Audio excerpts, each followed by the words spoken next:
G'day humans, Chris Stead here. I'm on the road. That is the Parthenon. This is the ancient Acropolis, and down there is the city of Athens in Greece. In this video, I'm going to give you a full tip sheet, everything you need to know before you visit this absolute wonder of the world, in particular if you're visiting with kids. Let's go.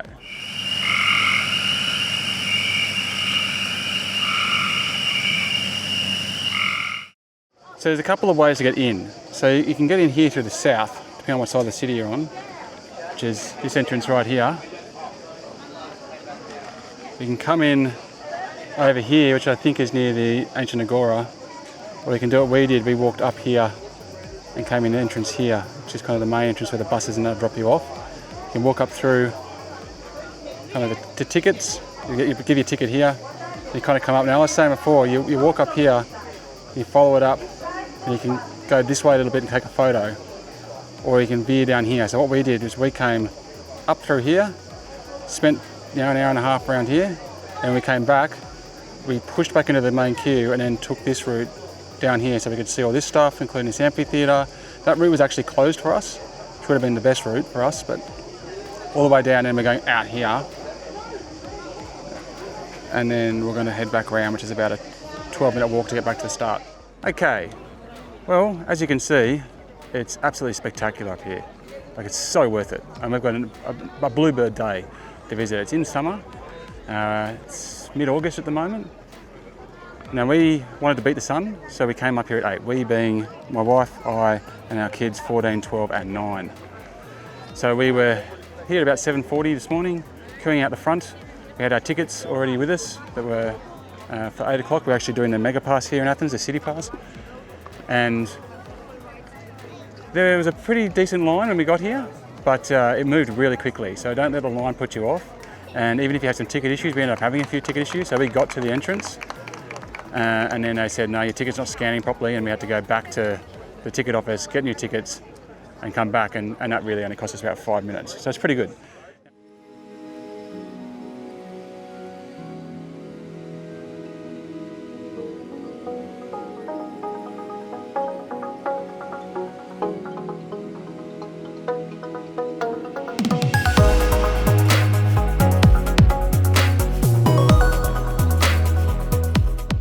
As you come up from the main gate, the first thing you'll come across is this cool amphitheatre. But a hot tip if you're on the 8 o'clock one is once you get up through to the entrance up there, come back down the other way. So go, rather than going straight up through the gates, turn left and just come down to the exit, which is here. And you can get a shot up through the gate, back up to, like, it's a really nice shot all the way up. But when it's time to leave, it's too crowded to get the shot, so you do it before you go up. Now, obviously you want to beat the heat by getting up here early in the morning, but you also want to beat the crowds. And you're probably wondering if you're really beating a crowd, if it sells out at 8 a.m. in the morning. But the reality is it's 9:30 now. We've been up here for an hour and a half and we're still here. So now we've got the 9 o'clock crew with us as well. So it definitely gets busier. And the tours started arriving from about 9 in mass, and that really bumps the crowd up. So I definitely recommend the 8 o'clock if you can. The other benefit at the moment, as of 2025, is there's a lot of work going on the western side of the Acropolis, of the Parthenon. So on the western side, which is the side we're not looking at now, you'll get a lot of scaffolding. So in the morning, the sun here is shining on this, the eastern edge, which is in no scaffolding or very limited scaffolding, and is bathed in sunlight. And it's got this nice kind of rock outcrop here that you can stand on, as well as a viewpoint over there where you can get some really good shots. Even with all the people, it's possible to get some pretty good shots.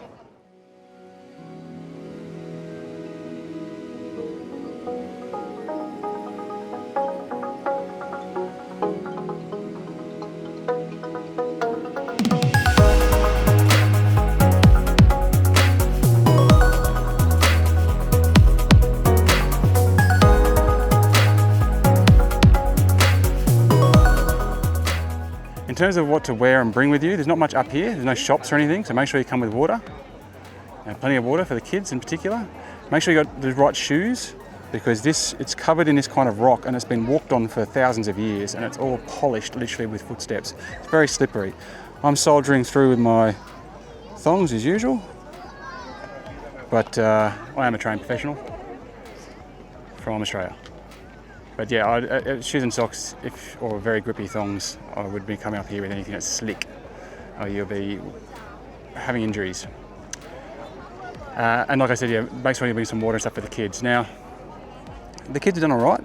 I'm really glad we got up here at the time we did with the kids, even just for ourselves, but also just kind of, there's a bit of shade here and there, just making the most of that. We ended up sitting down for quite a while, just here actually, on the rocks, and I just kind of talked to them a bit about, you know, casting their imagination back and wondering what it was like up here when it was all in its glory. And, you know, much of civilization as we know it today was down here, under the hills, in the city, and kind of try to just talk them through and paint that picture for them. And they really engaged with that.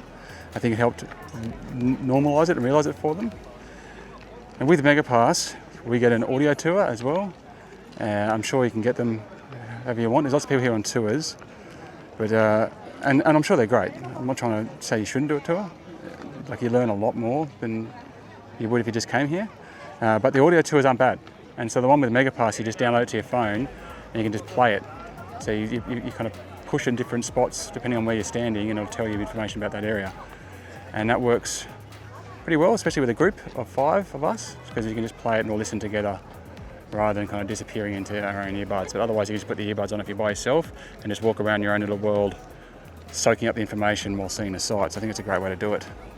And obviously a cheaper option than paying for a tour.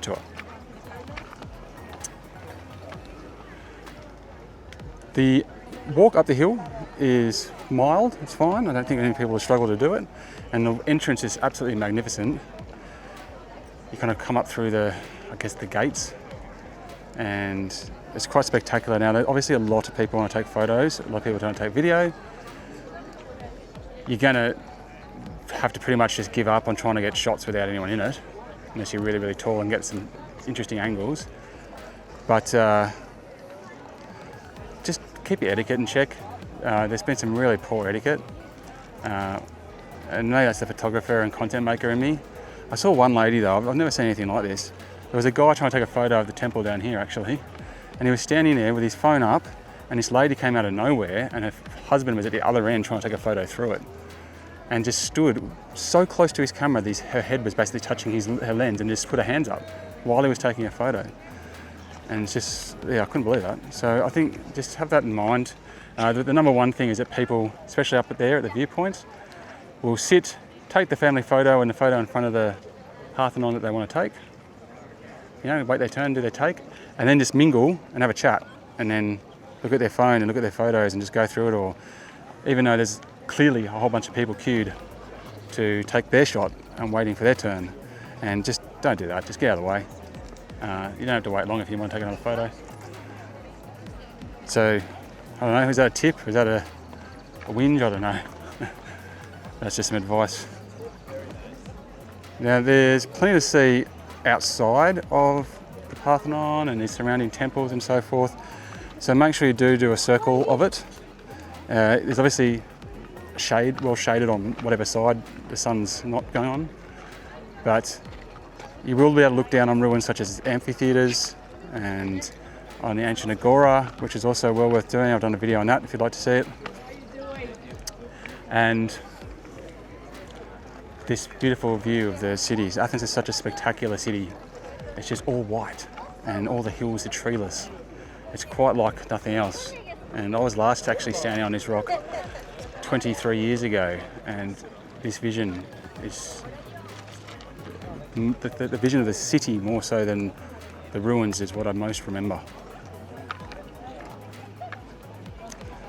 There are a few little placards around that'll give you some extra information if you don't have the tour guide, so you won't be completely devoid of information.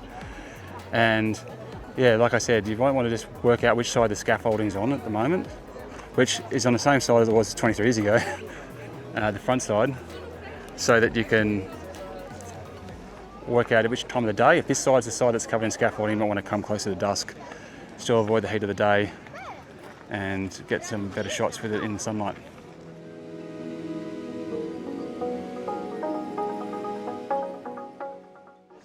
One tip I forgot to mention is that they ask you not to bring any food or drink up here, just water bottles.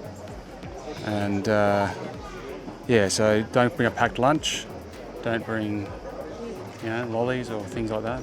They've asked you not to, and this is a place that you need to respect. Oh, and maybe it's the Australian in me, but I'm shocked by how many people do not have hats. So obviously, you're very exposed up here. Bring a hat, bring some suntan lotion, make sure you got that on. Don't bring an umbrella. So you can see these guys here with umbrellas. Okay, if you don't bring umbrellas to crowded tourist spots, because A, you poke people in the eye, and B, you stop a lot of people from being able to see what you're seeing, because it's such a huge gap. So this person over here has an umbrella and a hat, so they're really doubling down on the rude. But anyway, something people don't think about when you're standing in the front with an umbrella up. There's 6 people behind you that can't see the actual view or the ancient wonder they've paid to come and see. So just get a hat. So as you come up from the main gate, go past the amphitheatre, it's going to lead you up that way, which I was just talking about, where you can go up to the gates and then turn left before you turn right to get a good photo. But there's also this way down here, it just goes to the southern slope of the Acropolis, the Theatre of Dionysus. And this is hard to get back to. So if you go up top first, then you've got to push, you're going to rejoin the traffic to get back to here, rather than follow the way all the way out to the exit. So you might want to come down here first, but it's kind of a bit of a down if you do, down if you don't, because you're going to end up with more crowd at the top. So what we've done is we've gone on the top first, and we've kind of rejoined the line coming back towards the Acropolis to then veer down this side and see what's down here.